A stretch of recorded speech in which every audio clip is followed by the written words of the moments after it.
Yo, what is going on, guys? It's your boy Hendrix, aka Bills, and I hope you're having a fantastic great day.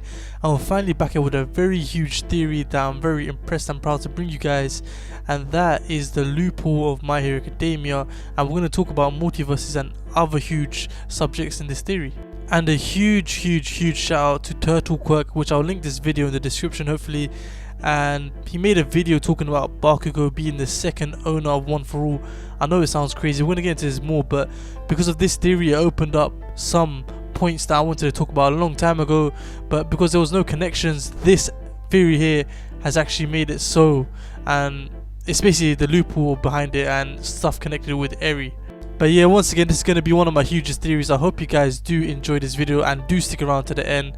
And as usual, if you guys do enjoy my content, be sure to hit that subscribe button and join the Hunter Gang.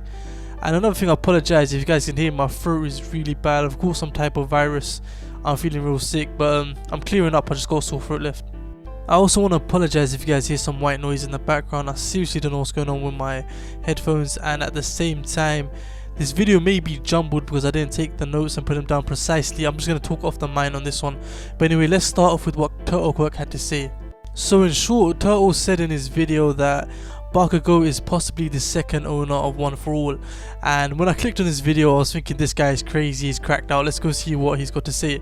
And at first, I'm not gonna lie, it seemed like I was gonna be on a mocking type of vibe, but after watching the video, and I felt like the clearest evidence that he gave was actually the image that we see of the predecessors. Now I'm going to put it up for you guys right now, but if you guys compare this guy's suit and setup to Bakugo, it looks like he's got his explosive gear on right over here. And that itself makes sense, because why else would you have these two characters, or especially this one character, shaded out? But he talked about Eri being used and she rewinds in a certain way to go back in time and cause a time loop. And he was saying that Eri sent Bakugo back in time, and Bakugo was the one to let the first predecessor, All For One's brother, about how to pass on the quirk, because he's saying how would he know that you'd have to ingest a piece of hair and give your will towards that hair to the next owner. But I'm going to add on to this perspective. I'm going to talk about more in depth, and I'm going to connect my other theories. There's a huge bunch of theories that's going to come up in this video, so yeah. So first of all, we're going to discuss the time loop, and thank God I went back to watch the anime. By the way, Deku's fight versus Overhaul animated was fantastic. One of the best pieces of fights we've seen in a very long while. So anyways, as I was watching the anime, especially with all the things going on with Eri and Naitai, I believe that it was foreshadowed just there for us. It was just standing there right in our face. Because look at this. You see the battle where Deku is fighting Overhaul. Naitai sees that Deku is to die to Overhaul, and out of the blue there's been a loop in this future and Deku doesn't actually die. And we also know how accurate Naitai's quirk is, but that means we've already proven the time loop, because Naitai right here can see many different futures, and he saw all of them where Deku would die. But for it to twist, that means that there's a multiverse type time loop thing. Like I said, it's been proven here. And it's simple to say the reason that this time loop changed was all due to Eri. Eri was the main cause of everything to change, and she's the reason why Deku survived in the end. And of course she powered him up, so it shows a lot more than that. So right now we know you can change the future, and there's already been a change to it after Deku's plan, meaning that they've altered the timeline, and that this has possibly happened way before. Just going back to Turtle's theory. Now I'm going to back up Turtle's theory and make it more persuasive that this person should be Bakugo. And for me, I first felt that it was going to be All For One. I'll discuss this in a future video hopefully, or if I get time in this video.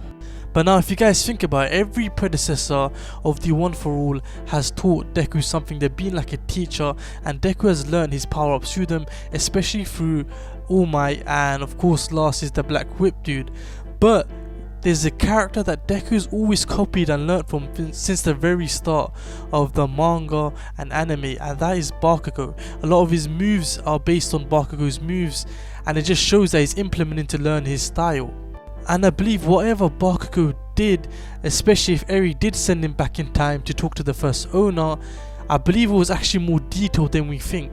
I believe that it was all done as a selection process.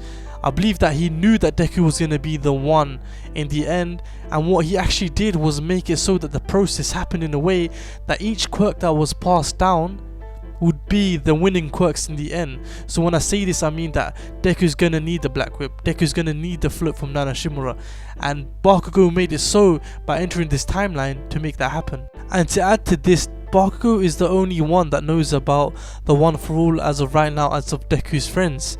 So he knows all the information about the quirk, so even if he was to go back in time, he can perfect whatever's happened. And this turtle talks about this as well.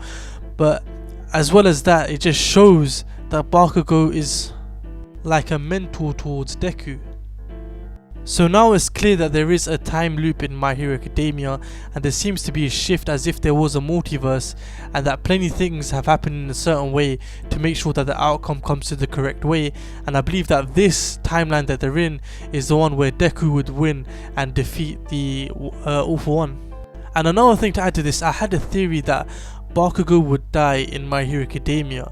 Now there's not much evidence towards this, but I had said that there's going to be foreshadowing towards this, such as Night Eye's death, which was the right hand man of All Might, and it seems that Night Eye and Bakugo play a similar role. And then once again, another thing that I want to talk about is the Future Hero billboard. So if you guys look at the Future Hero billboard, each character is almost like one of the UA students, and the one thing that I can say is you could also see Bakugo as best genius, but Bakugo always wants to be the top tier. So let's just see it as this. You've got All Might, who was number 1, Endeavor, who was number 2, and I'm pretty sure that Best Genius was number 3. And we know that Bakugo has learnt from Best Genius, but I don't think that's the type of character he'll be in the end. So if he's not in that top tier list, doesn't it already show that he shouldn't be here in the future, if that makes sense? But as of right now, that is all food for thought, so don't take that too seriously. But I want to add some more food for thought right now, and that is, we're going to look on to the raid once again where Eri is getting rescued. I believe that everyone that took part in the rescue haven't been touched by the rewind, if that makes sense. So the people that weren't there were the ones who were affected by the rewind in some type of way in the timeline, such as Bakugo, and Bakugo was not here on the raid, if that makes sense. But that's just food for thought. I'm not saying that this is something guaranteed, but it makes a lot of sense. But anyway, now that we have this time loop, I want to talk about what this opens and how this helps me with some of my other theories that I just couldn't connect or add towards things until Horikoshi breaks them down. So first of all, one of the biggest mysteries I want to include is Deku's mother and how she has a connection towards Nana Shimura. So every time All Might has seen her, he said that this person reminds him of his master. And if you guys think about it, Nana Shimura's and Deku's mother has the same or similar type of quirk. Deku's mother can make small things float, and Nana Shimura had the ability of float. So first of all, this person cannot be the daughter of Nana Shimura due to us knowing that Nana Shimura only had one child who ends up being Shigaraki's father. The only way to look at it is if Nana Shimura's sister was Deku's mother, which is also possible, where I believe that the battle between Deku and Shigaraki will be almost like One for All and the One for All and All for One predecessors, just because they were both brothers. I believe that there will be some bloodline type thing. But I think that there's actual real connection towards Shigaraki and Deku being real brothers, and that this time loop type of thing connects that together, if that makes sense.